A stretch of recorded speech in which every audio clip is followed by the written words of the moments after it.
Bom dia a todos que estão aqui. Bom dia.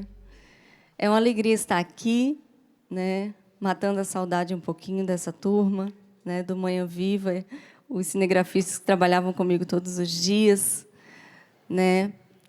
Dizer que meu coração está palpitando aqui.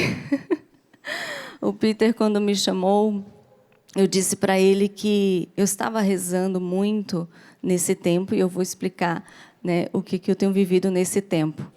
E me emocionou muito quando o Peter ontem estava pregando e mostrando essa chácara vazia, né? Então aperta mesmo o nosso coração quando a gente não vê você aqui, né? Mas em tudo há um propósito de Deus, e a grande pergunta é: que resposta vamos dar para Deus nesse tempo? Porque em toda dor há uma graça se a gente souber oferecer para Deus a nossa dor. E foi mais ou menos isso que aconteceu comigo e com meu esposo. Não tem como eu separar a minha história do meu esposo. Muita gente já sabe, antes que eu me esqueça, gente, porque toda vez eu esqueço. Aqui, esse é o livro que eu conto a minha história, Te Prometo Ser Fiel, na saúde e na doença. Tá?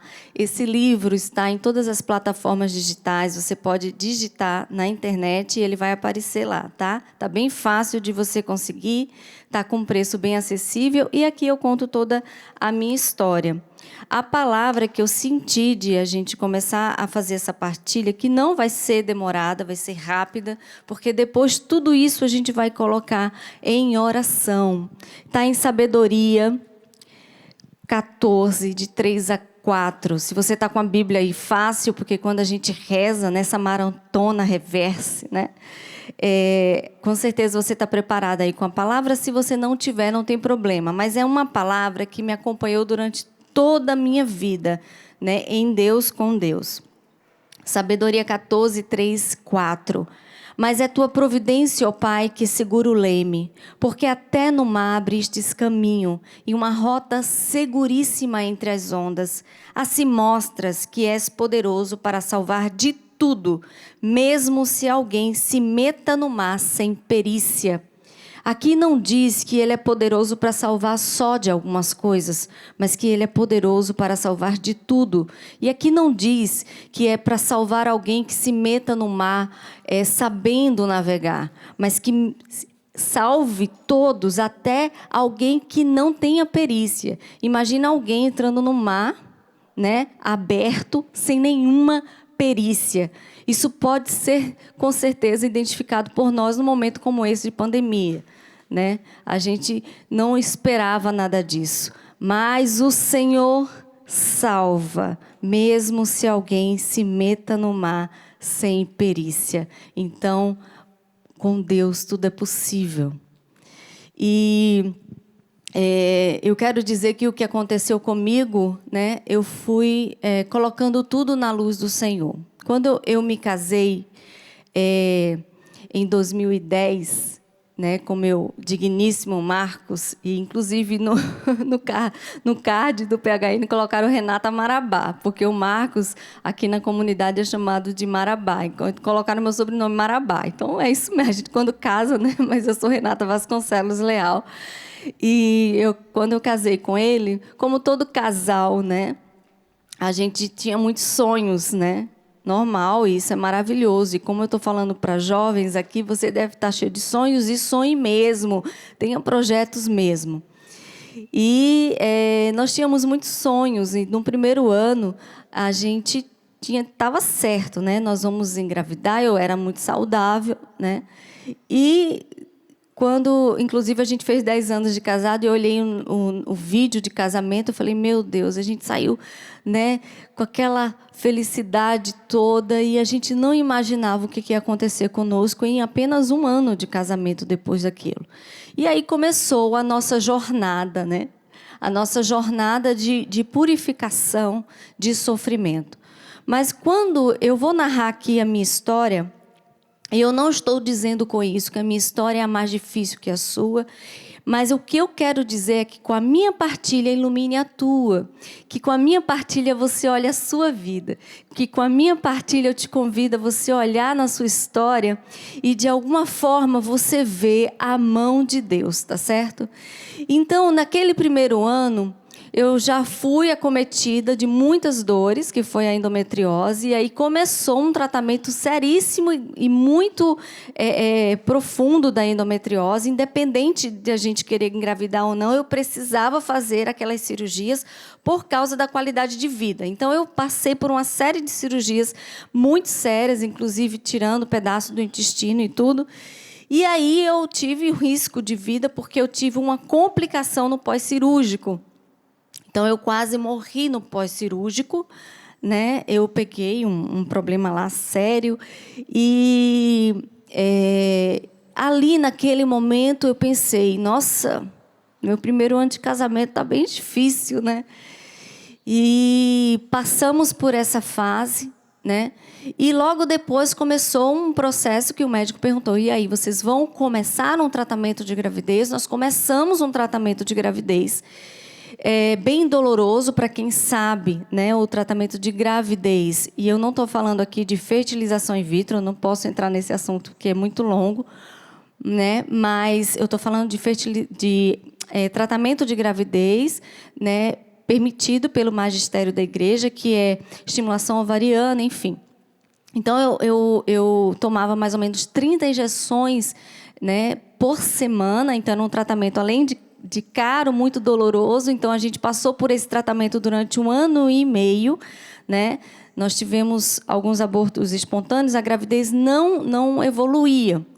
Então, durante todo esse tempo, nós fomos nos desgastando porque a resposta de Deus não chegava. A gente rezava, nós éramos já membros da comunidade Canção Nova, pregávamos, a gente pregou muito tempo para casal, para noivos, fomos formadores de noivos, e nós, o sentimento já foi, a interrogação já foi crescendo. Sabe aqueles desenhos animados que tem aquela interrogação? Aquela interrogação na nossa cabeça já foi crescendo. Onde está o Senhor? Onde a gente está errando na nossa oração? Porque nós rezávamos e íamos à missa, como vamos hoje, né? À missa todos os dias, mas a resposta da oração não chegava. E o tratamento de gravidez foi chegando num ponto que não dava mais. Fisicamente eu não conseguia mais dar resposta, nem psicologicamente. Então nós decidimos parar com o tratamento de gravidez. E nós estávamos no final desse período, cansados, decepcionados, tristes, e com sentimentos que a nossa oração não funcionava. E aí foi quando a gente falou, eu preciso de um tempo. Sabe quando você precisa de um tempo para respirar? Foi quando a gente foi remanejado para Cachoeira Paulista, e aí aconteceu o que a gente não esperava, que foi o diagnóstico de câncer. Né? O diagnóstico de câncer veio no momento em que a gente precisava de um ar, de um respiro. E aí, eu quero parar aqui rapidinho para convidar você a olhar para a sua história. Aí você pode chegar para mim e dizer assim, Renata, você não conhece a minha história. Tudo bem, sua história foi um pouco difícil, mas a minha é muito mais. Eu acredito nisso. Essa semana, o Brasil todo foi impactado com uma história tão difícil de uma menina de 10 anos. Com certeza, a sua história pode ser muito mais difícil. Mas, onde há mais dor, há mais graça. Se você souber oferecer e entregar aos pés de Jesus. Então, o que eu quero convidar você você tem 2 caminhos para olhar a sua história. 2 caminhos para olhar a sua história. Você pode se fazer de vítima e dizer, meu Deus, a minha vida foi horrível, eu não tive pai, eu não tive mãe, eu fui abandonada e isso e aquilo. Ou você pode olhar a sua história e olhar as dores da sua história e dizer, opa, eu tenho uma oportunidade aqui de aprender. E oferecer. E ser santo. E olhar essas dores aqui e entender que aqui pode ser uma grande oportunidade de virada, de reverse na minha vida, de ser santo, de ser santa. Você tem 2 escolhas, independente da sua história. Eu estou contando a minha. Qual é a sua? Qual é a sua escolha? Então, quando nós estávamos e chegamos nesse ponto do diagnóstico, eu lembro que eu olhei para o Marcos e eu tive uma imagem antes do diagnóstico. Eu me vi careca e muito pálida antes do diagnóstico. Quando foi feito o diagnóstico, porque esse foi o grande milagre, Deus me revelou antes o diagnóstico. E quando chegou o diagnóstico de câncer de mama aos 33 anos, na minha vida, os números, né, e na Bíblia também, os números, eles têm muito significado. E eu falei assim, o Senhor deve estar me chamando, que com 33 anos, né?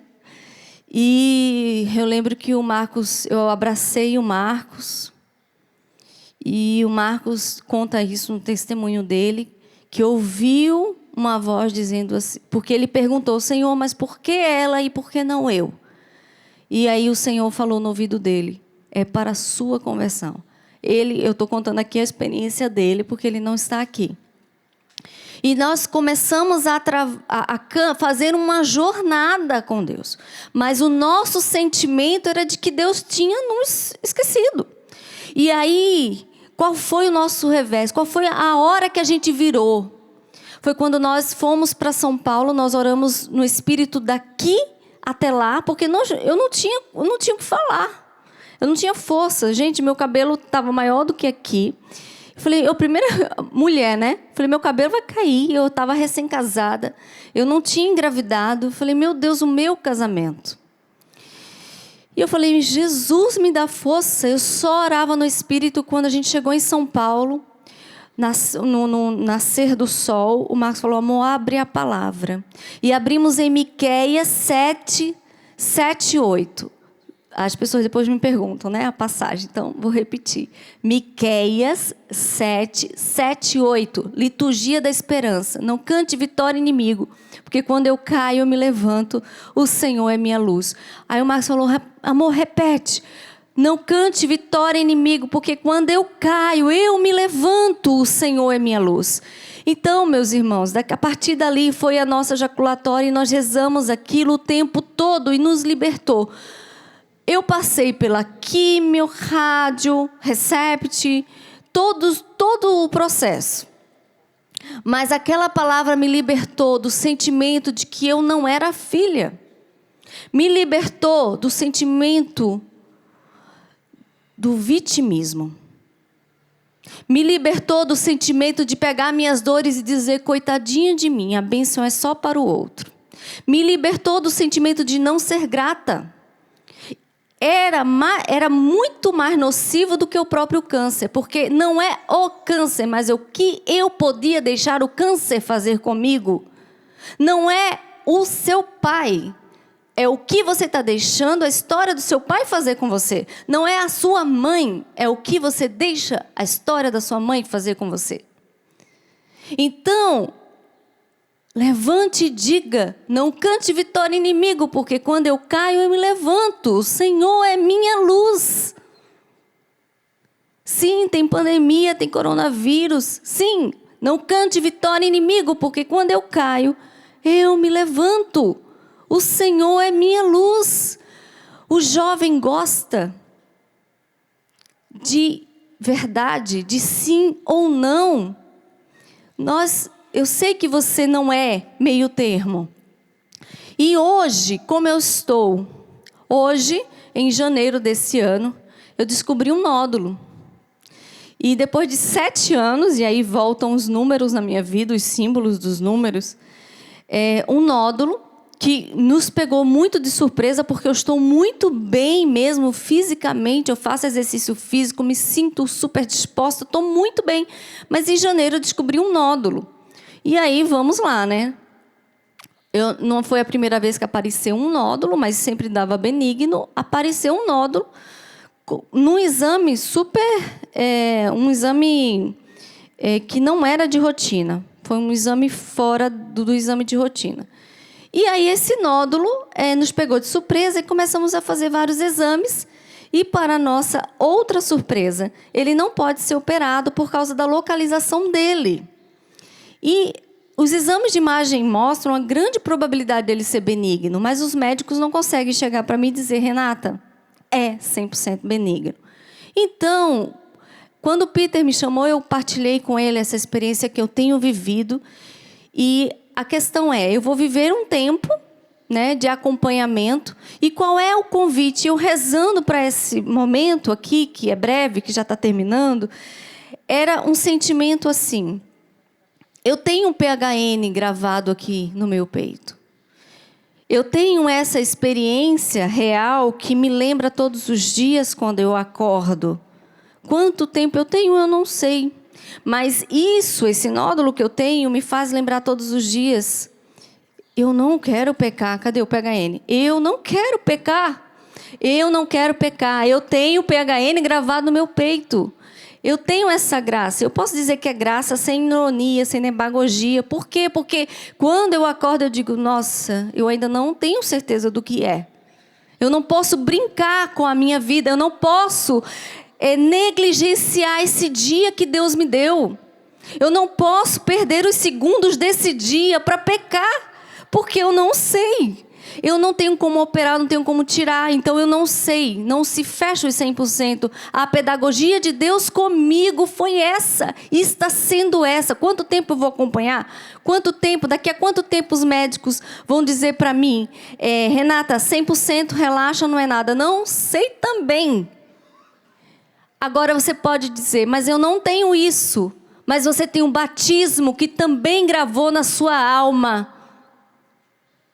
Que você é cidadão do céu. Então você também tem gravado na sua alma o PHN. Que te faz lembrar todos os dias o horror ao pecado. O horror ao pecado é uma graça, é um treinamento. Porque você se acostuma com o pecado. Você vai deixando o pecado ficar normal. Você vai abrindo concessões. Eu não consigo. Por quê? Porque eu tenho algo gravado aqui que me lembra. Esse PHN está gravado aqui. Você tem o batismo, você também está gravado. Nós não podemos dar concessões. E eu quero dizer uma frase para você, e você pode anotar aí. A experiência da finitude nos faz amar melhor, porque nos faz amar hoje. Então, se você quer viver o PHN e não consegue, lembre-se que você não é imortal, que essa vida passa. E esse horror do pecado vai vir. Esse horror do pecado, porque o PHN é não ao pecado, mas sim ao amor, sim a Deus, sim ao irmão. Sim, a santidade. Então, eu quero encerrar esse momento para dizer para você.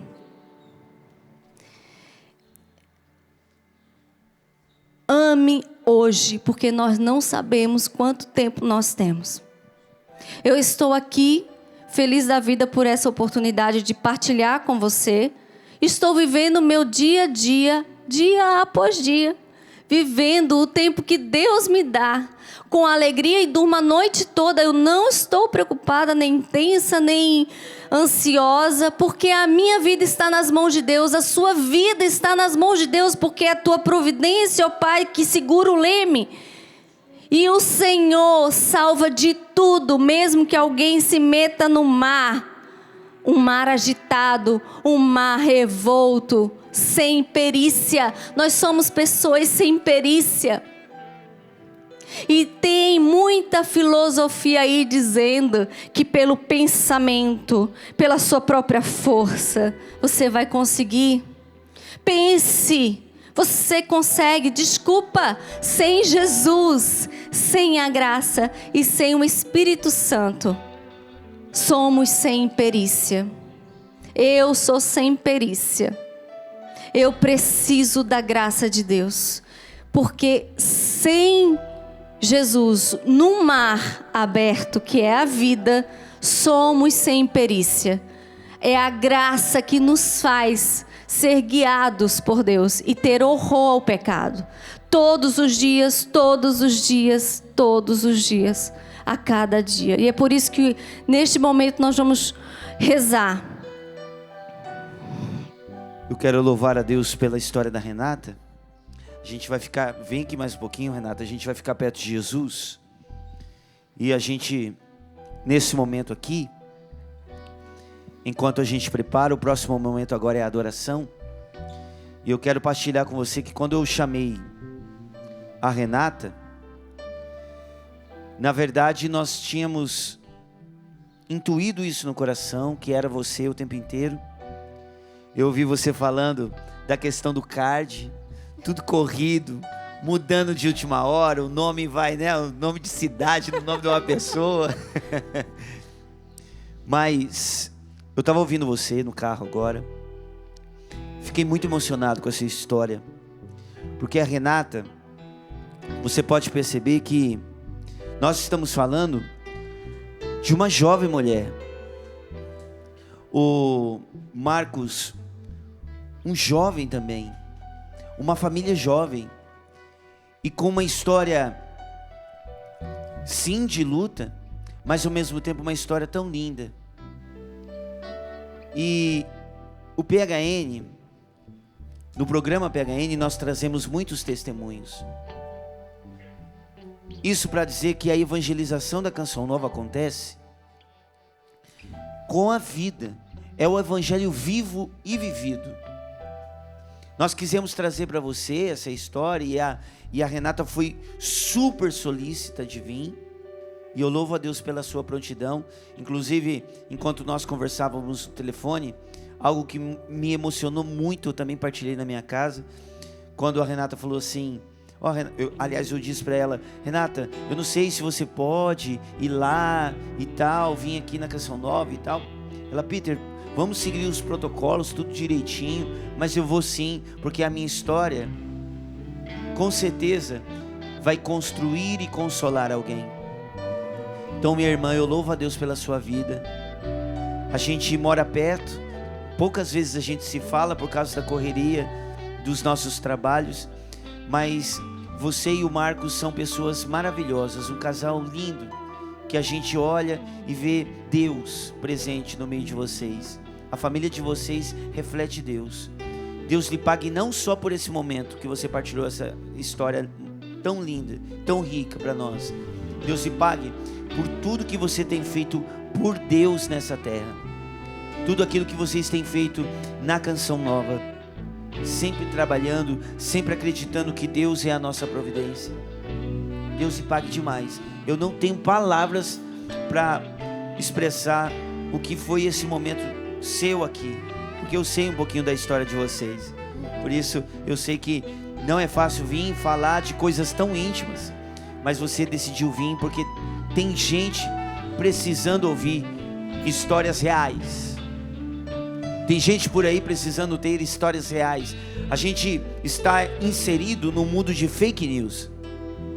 E o povo hoje é carente de histórias reais. Não é sensacionalismo. São histórias reais de pessoas que vivem dia após dia acreditando no crucificado, porque ele venceu a morte. Renata, Deus lhe pague, querida. Tamo junto, a vontade de abraçar, né? Mas não pode. Mas tamo junto na missão e é isso mesmo, né? Eu nasci para isso, para servir, para adorar e é isso mesmo. Obrigada pelo convite. Não cante vitória, inimigo. Não cante vitória, inimigo. Se eu caio, depois me levanto. E mesmo que eu more nas trevas, o Senhor é minha luz. Não cante vitória, inimigo. Se eu caio, depois me levanto. E mesmo que eu more nas trevas,